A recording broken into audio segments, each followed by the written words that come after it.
Grand slam for Masters!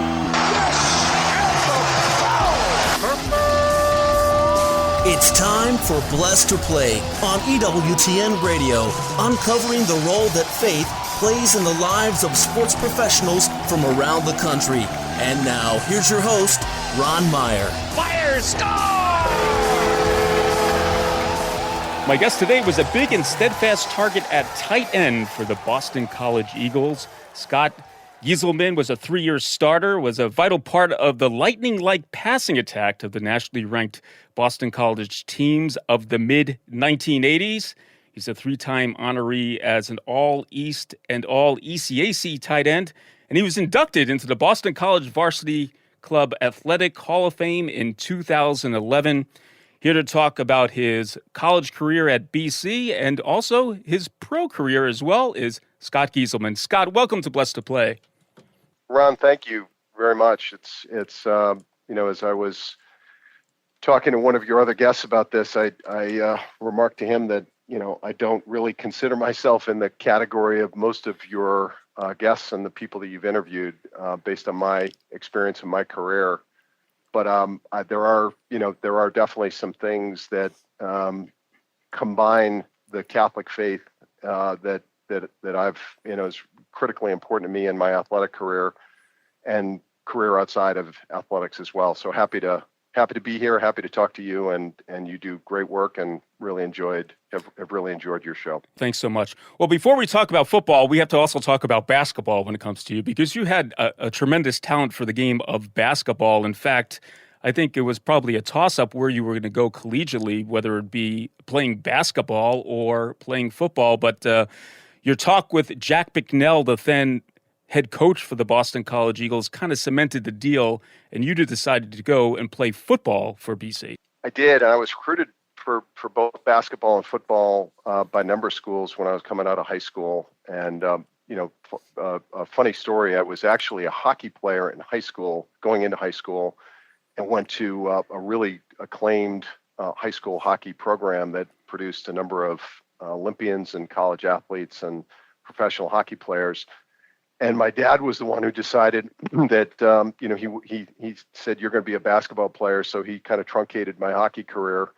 But I was, sort of in the tall, skinny kid category coming out of high school.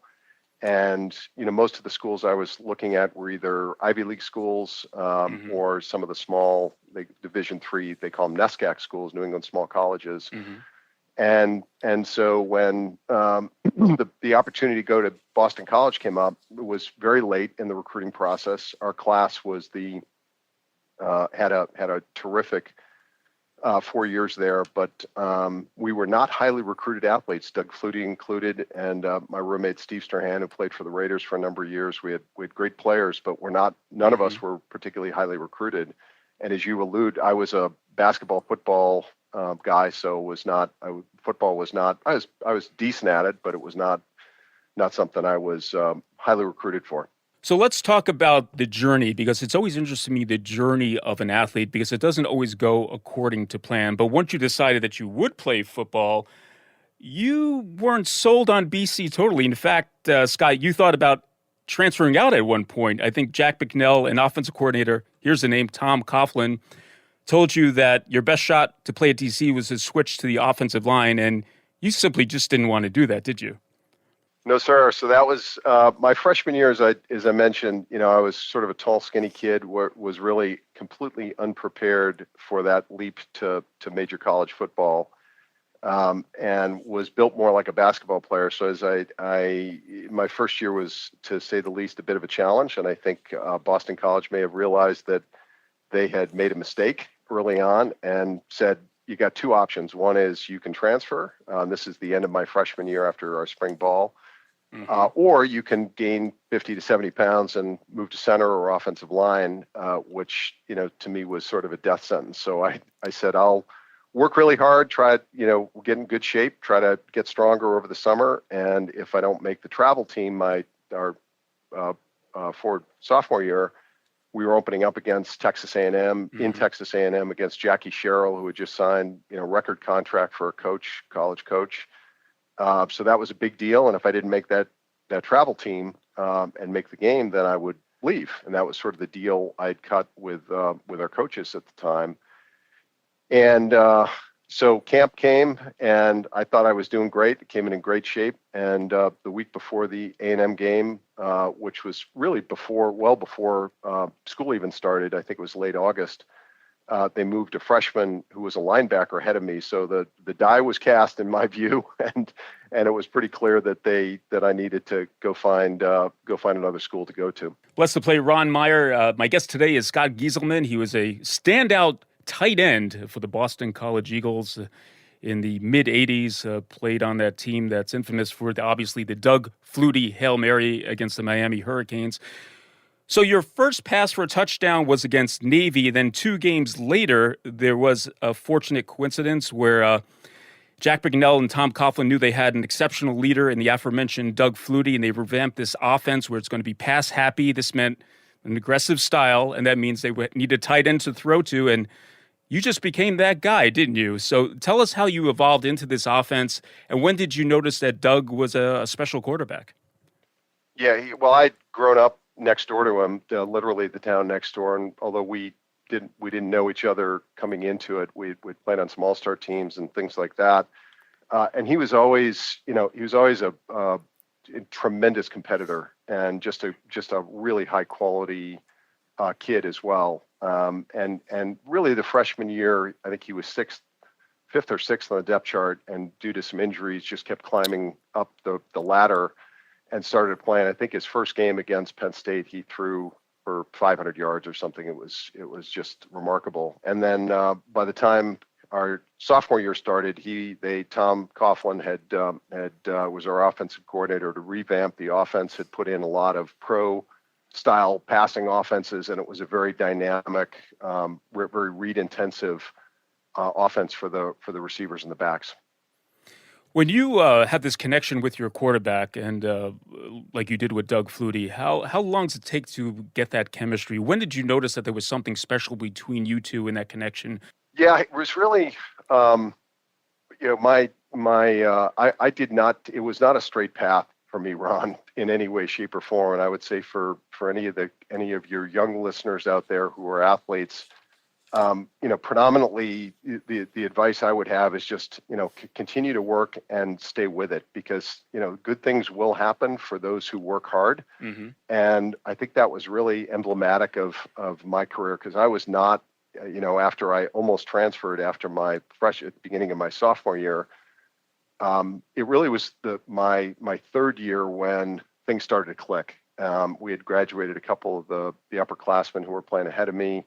And I started to just mature physically and mature as an athlete. And there were a lot of moments getting to there where I was, on my knees going to daily mass. I was just, absolutely distraught over not being able to succeed. So when it finally started to happen, and when I started to play and started to have some success, I just was determined never to get off the field. I was going to play on every down. We had a great running attack as well. And we had some great running backs that played in the NFL had good careers there. We were always known as an offensive line, but I just wanted to be on the field all the time, because I knew if I came off and somebody else made a good play, they may get more playing time. So that was part of it. And I would say the chemistry with Doug, he was so innovative and so creative. And he was so small that I think because I was big, I presented a good target for him. And so I was probably not the first choice on most plays, but I was sort of the guy that kept some plays alive from time to time and could get 3rd down conversions and things like that. Yeah. What did football teach you? I mean, being in the competitive environment, you're a kid, you're a teenager, you're growing, you're maturing into adulthood. What did football teach you from the team concept, also as an individual player, about yourself?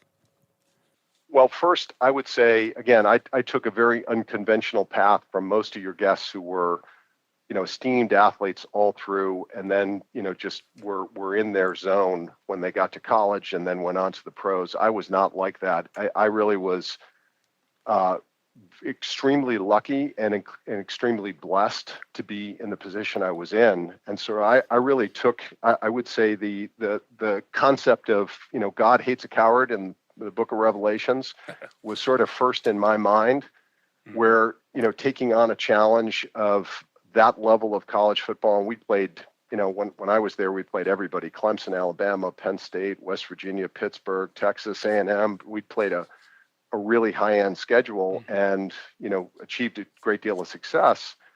But that was a huge leap from anything anybody who knew me in high school ever would have thought I was capable of. So I think part of it is just, again, for your younger members in your audience, don't be reluctant to take on big challenges, and then use prayer, because God can do great things and will do great things if you're faithful to Him. So part of that was just like that, and I would say the other part, football's a hard sport physically. You get beat up, and back in the 80s, you hit almost every day in practice, and you had real preseason camp where you were at camp for 3 or 4 weeks and you hit a lot, and so and we had really big and strong and physical teams back then. And so part of it was just grinding through and learning how to grind and how to work. And even after you practiced, go into the weight room, and even after that, you go out in the field and you catch balls. So just, I was, my probably the only thing that I was really good at was being able to work and get and improve. And eventually it clicked and it took over. But, for your younger members of the audience, take on those challenges and just keep working through the adversity, because eventually, if you keep working, as I tell my kids all the time, hard work beats talent when talent fails to work hard. And I think there's, that's one of the things about athletics. It's very emblematic of the way life works. Teaches you a lot about how difficult life can be and how to overcome challenges and how to deal with difficult situations and just continue to plow through them. Yeah, good words there. Scott Gieselman was an all-ECAC as a senior and fifth-year senior, and finished out his career with 120 catches for over 1,400 yards, an average of 12.4 yards per catch, and 10 TDs. When Blessed to Play returns, we'll talk about the faith life of this Boston College Football Hall of Famer. Scott Gieselman is our guest. Keep it right here. You're listening to Blessed to Play.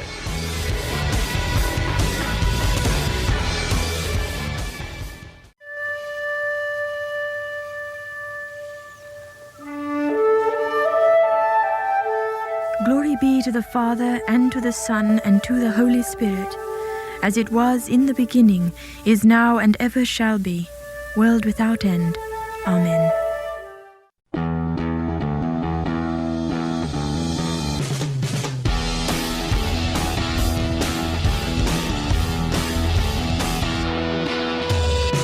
Welcome back to Blessed to Play. Ron Meyer joined today by Scott Gieselman.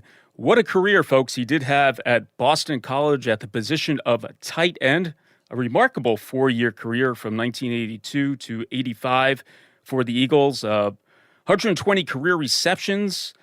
He's in the Boston College Hall of Fame. He went on in a brief stint in training camp with some NFL teams before he was sidelined with an injury, but he has quite a progression of excellence in athletics, but also in the faith life as well. And Scott, I know faith is an important part of your life, and why don't you talk about how you were formed in the faith early on to where it has brought you today?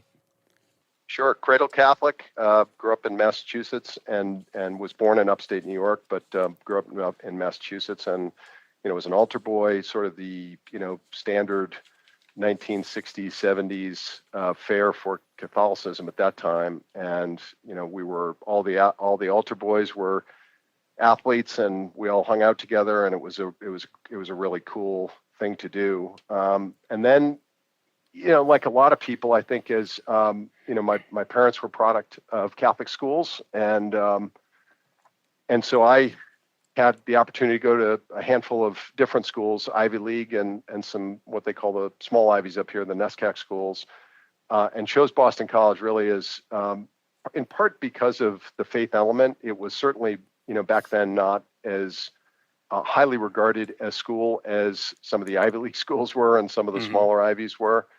But I, thought the challenge of high-end athletics was such that, it would present me a big challenge. And then the faith, piece of it was very consistent with how I grew up and the things that were important to me. And so that Boston College really tied those two concepts together. Yeah, so you had this Jesuit experience at Boston College. I know on the football side, there's a priest that's always on the sideline. So there's faith reminders all around you. In fact, I think you said that you even went to Mass on a regular basis while you were at BC, and you get caught up in a kind of a lifestyle that was apart from spirituality.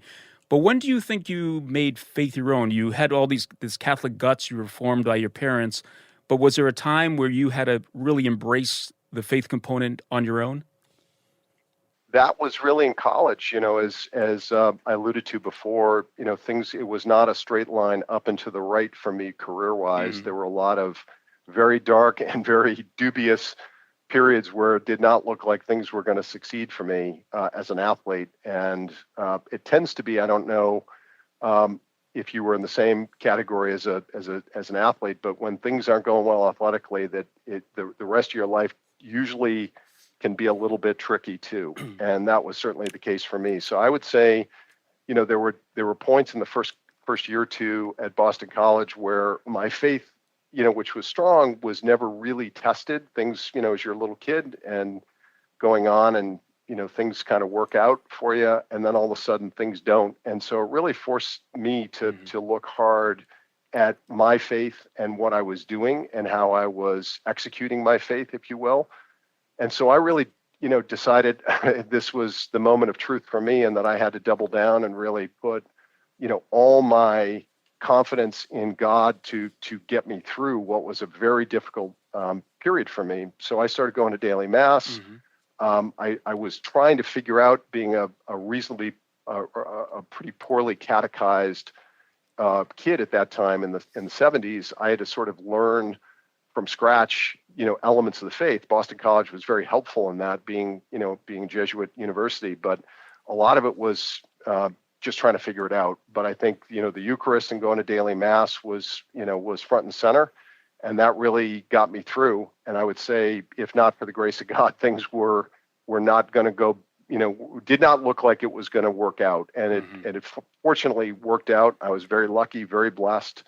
But I would say, if not for my faith during those college years, it would not have worked out at all well. Yeah, something that came to mind is that saying that everyone has heard of, that we plan and God laughs, because we think we have control of everything and everything's going to work out to the plan we have.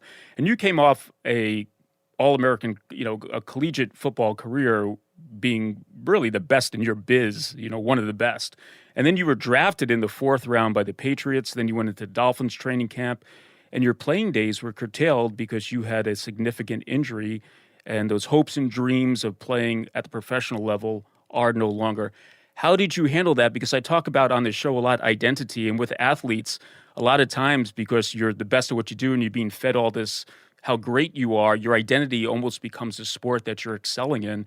And we know now as Christians, as a child of God, that our identity is much greater than that. But how did you deal with that when you knew that your football career was coming to a conclusion?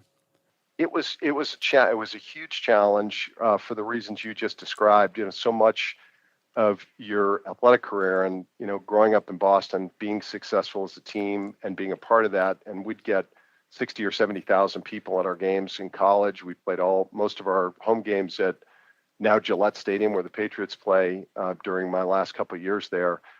And then going to the Patriots the year after they went to the Super Bowl the first time, and then I got released. I had some injuries as well, shoulder and neck, and they released me, and then I got picked up by Miami. And when I got hurt down there and I had to ultimately have surgery on my neck, it was really the last opportunity I had to play. I tried around the edges to see if I could get on another team's roster. And so I went on a couple of tryouts, but they took a look at my x-rays in my neck and decided it was too risky. So I was fortunate because I was in graduate school my last year while I was playing. And so I continued graduate school. And then went to work on Wall Street and got a terrific job at Goldman Sachs in the investment banking division, and I ultimately became a partner there over about a 19-year career. So I was very lucky, and again, just paralleling that academic or that athletic career. Goldman Sachs had no business going there from my academic performance and my experience base, but it turned out pretty well and worked out, given, again, thanks to the grace of God. But it was really, in my view, Ron, I think, and you've probably heard this from several other of your guests, pride was a problem for me, continues to be a problem for me from time to time. But I think back then it was a real issue, and I think you get, as an athlete, it can overcome you from time to time, because you start thinking it's what you're doing as opposed to what God's doing for you. And so part of it was addressing some of those pride issues, and I think it helped me grow and get on with life, but and have a finality to it. I have a lot of friends who, would every year kind of cycle through. They'd be a practice squad player, and then they'd go back for the next year, and they'd be a practice squad player, and they'd keep trying different teams. And before you knew it, you were spending 6 or 7 years as a journeyman around the NFL. And other sports have this same attribute to them. And I think in some respects, again, God's in charge of all this stuff, but I think he really, knew that the right thing for me was to arrest some of those prides and help me on that, and also give me a clean break where I just couldn't play anymore, and I couldn't try that journeyman career. Blessed to play, Ron Meyer. We're chatting once again with Scott Gieselman, a standout career playing tight end for the Boston College Eagles, and a standout career as a businessman as well. And Scott, I'm sure some of those pursuit of excellence, for just having a strong character, strong will, has helped you out in the business world, but also your faith has helped you to take what the blessings that you have had or made as a businessman into some charitable works as well. I know you started a number of inner city scholarship and Catholic school foundations, and have done things at the parish level. So just talk about that charitable giving part of Scott Gieselman. Well, it pales in comparison to some of your prior guests and what they've done. I just have, I take tithing very seriously, and I would say, one of the things I just want to make sure your listeners understand, working in Wall Street at that time in the 80s and early 90s was a bit treacherous. It was a dynamic place to work, but it also pulled you in a lot of different directions. And it was very difficult to keep a faith life centered and really keep your life centered on Christ during periods where you were working 80 to 100 plus hours a week, and you were doing really, what you thought was really critical work, not curing cancer, but, trying to make a lot of money. And so part of what I realized a little bit later was tithing is a good discipline. And, the tithing has historically been 10% of what you earn. And it took me a while before I started to really figure that out and put that in the center of a practice for me. And my wife, I would say, was very helpful in that, because she's, got a very charitable heart. Number one, being married to me requires a fair amount of charity, but it's always been very important to her as well to give back and take care of those who are less fortunate. So we've been involved in a number of Catholic organizations around, and a lot of educational institutions around as well, where we've tried to give back. I want to ask your perspective on parenting a child that's an athlete, and I know you have some children who are really good athletes, and we talked about that off air. But what would be the advice that you could have or take from your own experience and to pass that along to parents who are, they want to pursue excellence with their child. They want their kid to be the best that they could be, but to put it in that proper perspective as well. As I was driving the boys to school this morning, we have 3 boys, and they're little still. So I'd say when good athletes, they're aspirationally good, going to be good athletes, but they're still working hard to find that window for themselves. But one of the things we talked about, we always go through the 10 commandments, or regularly go through the 10 commandments on the way to school. So, first commandments, putting God first. in all you do. So I think if you keep that as a parent, that's been very helpful to both my wife, me, and for me, is just making sure that we put, God first in our life. And when you do that, everything else kind of follows from there, and it kind of works out. So the kids see that, and they realize that there is something much bigger than a game or a practice or their training or anything else. But and we try to keep it pretty simple with our kids as well. I think it's very easy to get wrapped up in today's world on the success or failure of your kids and what they're doing. But we try to keep it really simple and just focus them on doing their absolute best. If they put a good effort in, I don't think we've ever talked to any of our kids. They're hockey players, but we've never talked to any of our kids about goals or any particular achievement like that. It's always about, going out and doing your very best, paying attention, doing, following what your coach is and being good teammates, but really just try to focus on that. And if it's just stunning to me, if you put God first in your life, it's just amazing how the sequence of things of priority sort of fall into place. So that's been important for us. Well, Scott Gieselman has been our guest, one of the all-time greats at the position of tight end in Boston College football history, and also living a life of faith and a life of virtue, and passing that along to his children and those who come in contact with him, for sure.